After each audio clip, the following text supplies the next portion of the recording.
Welcome to What's New in Siemens NX. In this video, we're going to be taking a look at the latest enhancements to model-based definition. And to take you through the demo, let's hand over to Paul. So the next stage of the process is to start to document the model using model-based definition, and in particular, product and manufacturing information, or PMI. So I enter the PMI application. I have a number of commands that are available to me to document the geometry. Typically, I'd select one of the commands and start to pick geometry off of the topology optimized result. But in this first instance, I'm going to use one of our pre-configured rules. These automate the ability to apply PMI to the model.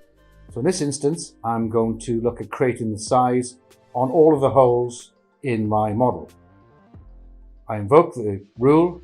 It's now intelligently searching the model to find all of the holes within the part and applying the PMI information directly to it. And as you can see, it's found the 12 holes that connect the bracket to the gearbox, the 2 large holes through which the shaft passes, and the 4 holes that are used to connect the bracket to the chassis.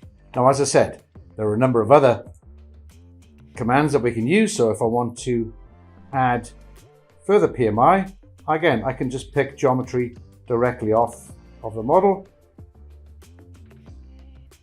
Okay, we're going to add some tolerance to that. And again, it's as easy as that. I'm just literally picking geometry straight off our optimized result.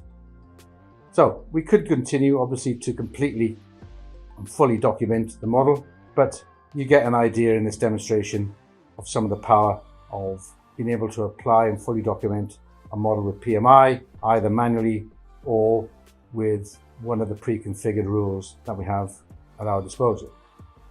The final part of this demonstration, or this section of the demonstration, we're going to replace the existing bracket with this new optimized model. So let's take a look at doing that.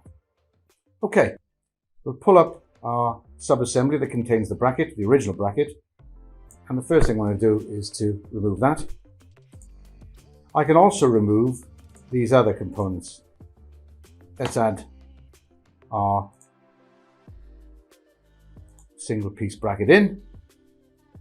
We know the part number. Let's see, we've got a thumbnail of that. Let's snap that to here. Just position it like so. And then we can use the assembly constraints.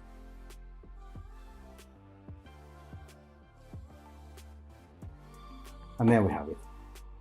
Our part is now being added in to the original assembly. If we take a look at the top level, again, let's just take a look inside.